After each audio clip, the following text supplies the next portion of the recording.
Diante é isso aí que nós estamos falando também de uma debilidade de igrejas também, né?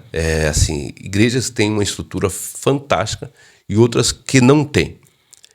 Quando o Senhor fala de unidade, como um conselheiro, por que as igrejas maiores não ajudam as menores? Aí você vai ter que perguntar para eles, né? Não, você é o presidente. Não, tudo bem, mas eu só posso falar por mim, né? Daí... Não, mas o senhor tem uma base de mais de 500 pastores. Mas não dá para falar em nome deles, né? Eu não tenho procuração para falar por que eles não vão. Ou quem sabe por que eles não vão ajudar. Ou quem sabe por que eles não vão procurar ajuda. E no que eles se ajudam? Não é verdade? Eles quem? Os pastores. Não, nós somos amigos, não é... A ideia do conselho não é ter benefício financeiro, né? É gerar relacionamento. Então, eu não digo financeiro, eu digo ajuda. O que é ajuda? Eu saber da sua debilidade, seja ela qual for, e eu voluntariamente, não é questão do seu pedir, voluntariamente, eu ver a tua necessidade de te ajudar. Para mim, na minha visão, a ótica de conselho de pastor, eu não falo o senhor obrigatoriamente. Sim. O senhor, falo no conselho no modo geral, é ajudar.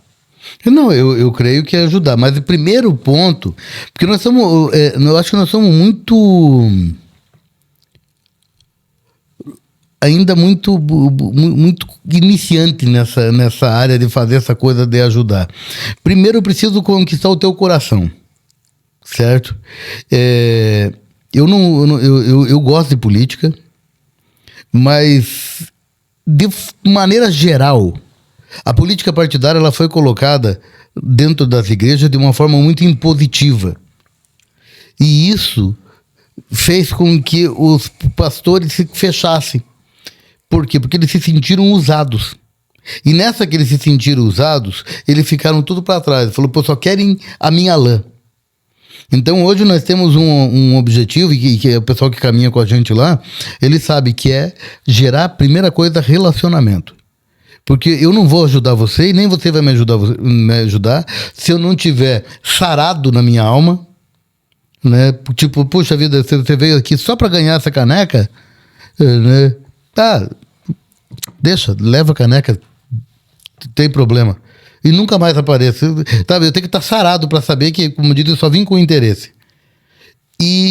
Ou não, eu saber que você não está sarado, eu não estou sarado para te ajudar, porque você vai ficar maior do que eu. Sabe? Então isso fala mais da gente mesmo, do indivíduo, do que eu não vou poder entrar na tua casa, como diz, abrir a tua despensa para ver a tua geladeira, para ver se tem. Isso tudo é troca, isso é tudo relacionamento. O network é isso, é troca.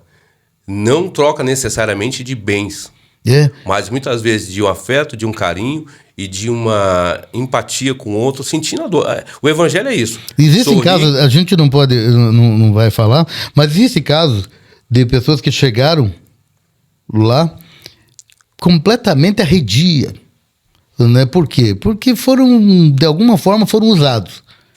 Né?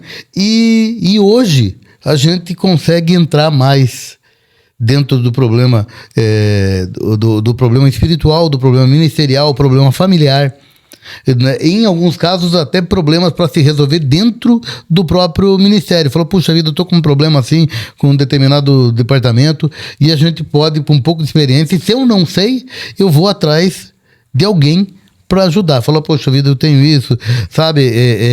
Desde problemas psicológicos, né? Buscar. Então é esse tipo, mas a gente faz sem alarde também.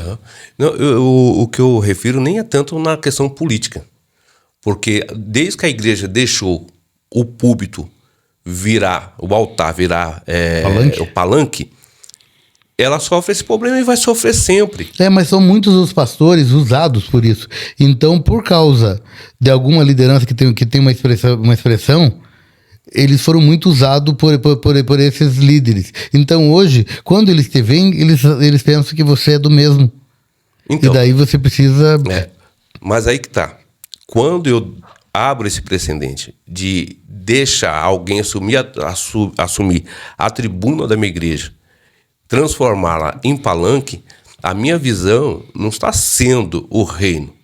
Ela está sendo que eu venha a ser beneficiado. Eu, pastor, se a igreja for, beleza, mas eu vou ser beneficiado. Eu falo isso que eu fui pastor de igreja. E quantas pessoas falaram, quando eu ganhar, tem uma cadeira sua. Se fosse a juntar as cadeiras que eu ia ter, eu tinha uma igreja de mais de mil assentos. E eu sempre tive essa visão.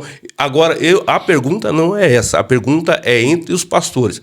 Por exemplo... é dos pastores que eu estava falando, não estava falando de maneira individual. Eu tenho uma igreja... Eu como presidente do conselho, e como vários presidentes do conselho, núcleos e outros nomes que dão, o que fazem? Eu, presidente do conselho, vendo o meu rebanho. E daí eu tento colocar na tua cabeça que é um pastor mais simples, menos malicioso, se é que dá para usar essa palavra, e eu tento convencer você de levar o meu candidato. Foi isso que aconteceu ao longo do tempo no Brasil todo, né? Então é nesse aspecto. Mas por quê? Porque eu conquistei a confiança e eu traí. Só que a pessoa não percebeu. É dentro desse aí que eu falo na questão política. Sim.